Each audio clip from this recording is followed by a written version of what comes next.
Dans le village d'Edelune, chaque fenêtre, chaque porte, chaque toit scintille sous une épaisse couverture de neige. C'est un spectacle magique, comme si des milliers de lucioles ont été posées pour la nuit. Mais ce soir, quelque chose cloche. Le ciel est vide, étrangement sombre. Pour la toute première fois de mémoire d'habitants, l'étoile du 24, la grande lumière qui trône au sommet du sapin du village, ne s'est pas allumée. Émitouflée dans sa doudoune rouge vif, la jeune Lina lève les yeux vers la cime de l'arbre, puis vers le ciel noir d'encre. Même le ciel a oublié Noël, murmure-t-elle pour elle-même. À côté d'elle, sa grand-mère, Mado, serre son châle autour de ses épaules et répond d'une voix douce. Ce n'est pas un oubli, ma chérie. Quand la lumière s'éteint ici, c'est qu'un vœu n'a pas été tenu. C'est à cet instant que Lina l'aperçoit. Une silhouette traversant la place enneigée, une lanterne à la lueur bleutée à la main. Elle suit cette étrange apparition du regard et remarque que la neige semble scintiller davantage à chacun de ses pas, comme si elle semait des poussières d'étoiles. Puis, soudainement, la lanterne s'éteint et tout devient noir. Le mystère de cette nuit sans étoiles obsède Lina. Le lendemain, elle se faufile dans le grenier, là où sa famille entasse des générations de souvenirs. Elle ouvre de vieilles boîtes en carton qui sentent la cannelle et le sapin. Au fond de l'une d'elles, sous des guirlandes poussiéreuses, elle découvre une lettre jaunie par le temps. L'encre a un peu pâli, mais la signature de son arrière-grand-père est encore lisible, ainsi que la date, 24 décembre 1924. D'une voix hésitante, elle lit à voix haute « Je promets de rendre la lumière quand le vœu sera accompli ». Un frisson la parcourt. Elle redescend aussitôt pour interroger Mado, lui tendant la lettre. Mais sa grand-mère détourne le regard, une tristesse voilée dans les yeux. Certaines promesses de Noël ne doivent jamais être rouvertes, murmure-t-elle, évasive. Mais la curiosité de Lina est plus forte. Ignorant l'avertissement, elle trouve dans le grenier une vieille lanterne, étrangement semblable à celle de l'inconnu. À peine l'a-t-elle prise en main que la mèche s'embrase d'elle-même, projetant une flamme bleue surnaturelle.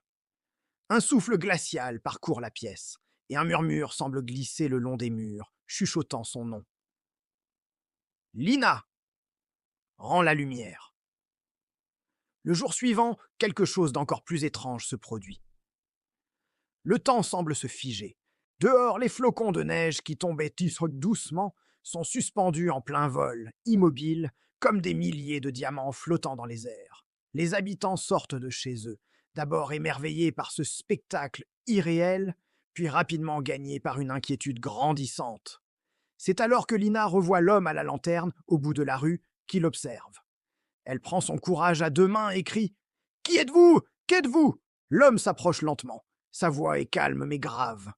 « Je suis celui qui garde le vœu. Et toi, tu viens de le briser. » Il lui tend alors une petite clé d'argent qui brille d'une lueur froide.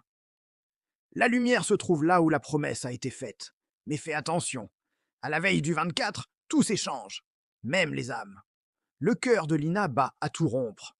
Elle prend la clé, sentant le poids de la responsabilité qui vient de lui tomber sur les épaules. Le destin de Noël à Edelune est désormais entre ses mains.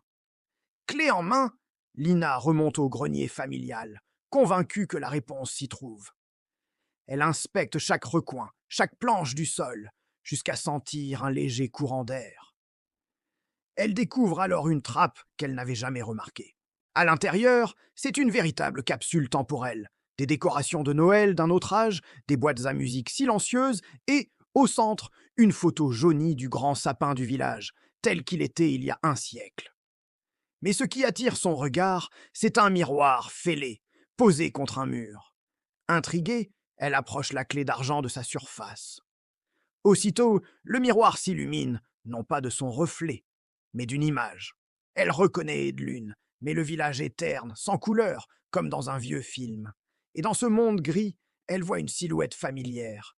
Sa grand-mère, Mado, bien plus jeune. Une voix semble alors émaner du miroir, une voix ancienne et profonde. Ce vœu, c'était le sien. Lina comprend tout. Le vœu oublié, c'était celui de sa grand-mère, qui, dans sa jeunesse, avait souhaité qu'un Noël dure pour toujours. Et la magie, dans son interprétation littérale, avait commencé à figer le temps, condamnant la lumière à s'éteindre année après année. La nuit du 24 décembre est tombée sur Edelune. Une nuit plus sombre que jamais. Une à une, les dernières lumières du village s'éteignent, plongeant les rues dans une obscurité angoissante. Seule la lanterne bleue de Lina perce les ténèbres. Elle court à travers le village silencieux, son souffle formant des nuages blancs dans l'air glacial. Le vent siffle entre les maisons, et des ombres inquiétantes semblent danser dans les vitrines. Les guirlandes se balancent toutes seules. La voix de l'homme à la lanterne résonne dans sa tête.